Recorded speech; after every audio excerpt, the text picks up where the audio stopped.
Acho bem importante essa coisa de conhecer as 4 fases do processo criativo. Isso porque muitas pessoas pensam que usar criatividade é ficar sonhando, pensando, ativando a imaginação, até alguma coisa pular na cabeça delas. E não é assim. Esse é um dos mitos da criatividade, que ela aparece magicamente na cabeça das pessoas criativas. Bom, criativos somos todos nós, começa por aí, mas como essa coisa mágica não aparece para a pessoa, ela acha que ela não é criativa. Criatividade dá trabalho, dá muito trabalho. Eu sou neto de Danilo de Preti, um artista plástico importante, e eu lembro que sempre que eu ia na casa dele, sábado, domingo, qualquer dia, ele estava lá no ateliê dele, pintando, desenhando, estudando, experimentando ideias, fazendo miniaturas de quadros e pintando os quadros finais. Apesar de ser um artista consagrado e reconhecido, ele estudava e praticava como se fosse um novato. Assim é o escritor, que não para de escrever, do ator que não para de ensaiar, do músico que não para de treinar seu instrumento.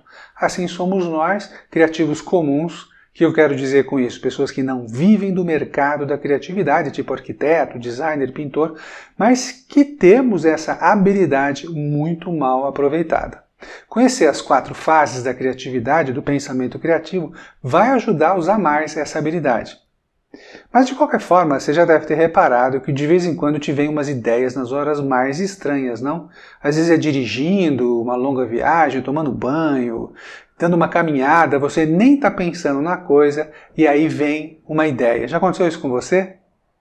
Isso parece um pouco a coisa mágica que a gente estava falando agora há pouco, só que de mágico não tem nada. Essa é a fase da iluminação do processo criativo, só que a terceira fase, não é a primeira. E dá até para incrementar isso, para fazer acontecer mais vezes. Vamos ver como? Bom, tudo começa na primeira fase, na fase de preparação. Não tem criatividade sem estudo, sem pesquisa, sem aprofundamento no assunto.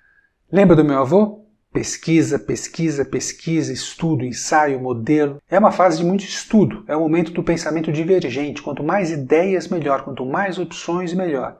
E é preciso saber de tudo para poder escolher o melhor caminho. O nosso cérebro é um pouco preguiçoso, a gente precisa tomar cuidado. Ele quer parar na primeira ideia, na primeira opção. Não caia nessa, insista. O que mais?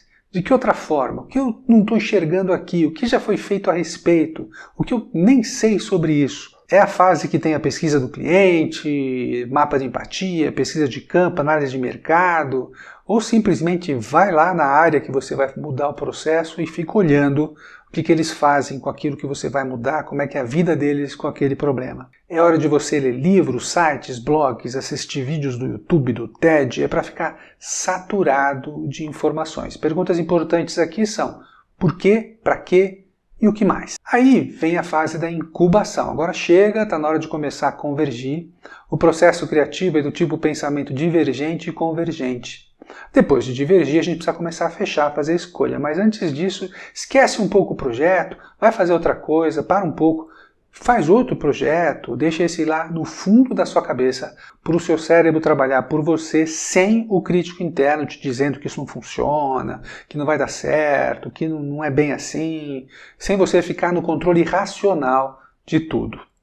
Aí o cérebro começa a trabalhar, a fazer conexões entre tudo que você já estudou. Vai dar uma caminhada, fazer um esporte, esquece um pouco o assunto.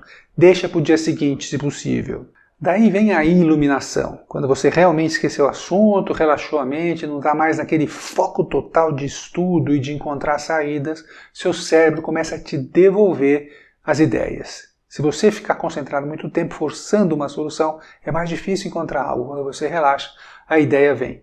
Uma coisa importante aqui, não adianta relaxar antes de se aprofundar, antes da fase de incubação. Aqui que está o erro, precisa fazer muito estudo antes. Uma vez eu assisti uma palestra de um publicitário importante, aí famoso, e ele falava dessa fase do estudo, da preparação, na questão aí de fazer slogan, de criar slogan. E ele falou assim na palestra que se ele chegasse na agência, tivesse o redator dele lá sentado, mão para trás, pensando, eu falei: o que você está fazendo? Estou criando um slogan. Ele disse que ele demitia o cara. Ele falava que um slogan só sai depois de, no mínimo, 10 páginas escritas. Então essa é a fase da preparação, de você estudar bem o assunto. Aí você consegue, depois de você relaxar, esquecer um pouco o assunto, ter a iluminação. E aí isso acontece quando a gente faz a barba, toma banho, dá uma caminhada, faz academia, pega uma estrada, é quando o nosso cérebro deixa de ter aquela concentração pesada de estudo e aí nosso subconsciente consegue trabalhar para a gente e trazer para a gente as ideias. Agora, precisa verificar se essas ideias são boas. E aí vem a fase da verificação e da implementação. Pegue as suas novas ideias, o resultado dos seus estudos e feche em quais ideias você vai trabalhar, as ideias que você teve. Existem algumas questões óbvias aí de orçamento, pessoas, de recursos, que você já consegue abandonar algumas, mas mesmo assim vai te sobrar mais de uma ideia. E para definir qual é melhor, só tem um jeito, testando. Mesmo se você tiver certeza de alguma coisa, teste antes. Faz protótipo, experimenta, antes de envolver custo, pessoas, produções, nessa ideia que você está apostando. Construa protótipos rápidos, baratos, de papelão, plástico, cenários, maquete. Às vezes é um serviço, você pode teatralizar o serviço, vai afunilando as ideias até chegar às suas apostas finais. Viu como é que funciona? Você tem um projeto para realizar na área financeira, no atendimento ao cliente, um contrato novo, um processo interno, algum problema para resolver ou mesmo uma nova campanha de marketing? Comece estudando a fundo o caso. Dá um tempo para a coisa sedimentar na sua mente, daí dá uma relaxada, esquece o assunto para ter as ideias. Teste as ideias que surgirem e implemente tudo. Tem algumas variáveis aí nesse processo e muitas ferramentas que podem ser usadas. A gente vai falar disso nesse canal, em outros vídeos e postagens, além de outros temas super úteis ligados ao pensamento criativo. Acompanha a gente, segue o canal e clica aí no curtir se você curtiu. Meu nome é Passarinho e o Cria em Cima é um programa de treinamento para desenvolver o pensamento criativo das pessoas nas empresas. Enquanto isso, eu vou te contando tudo aqui nos nossos canais para você. Até mais!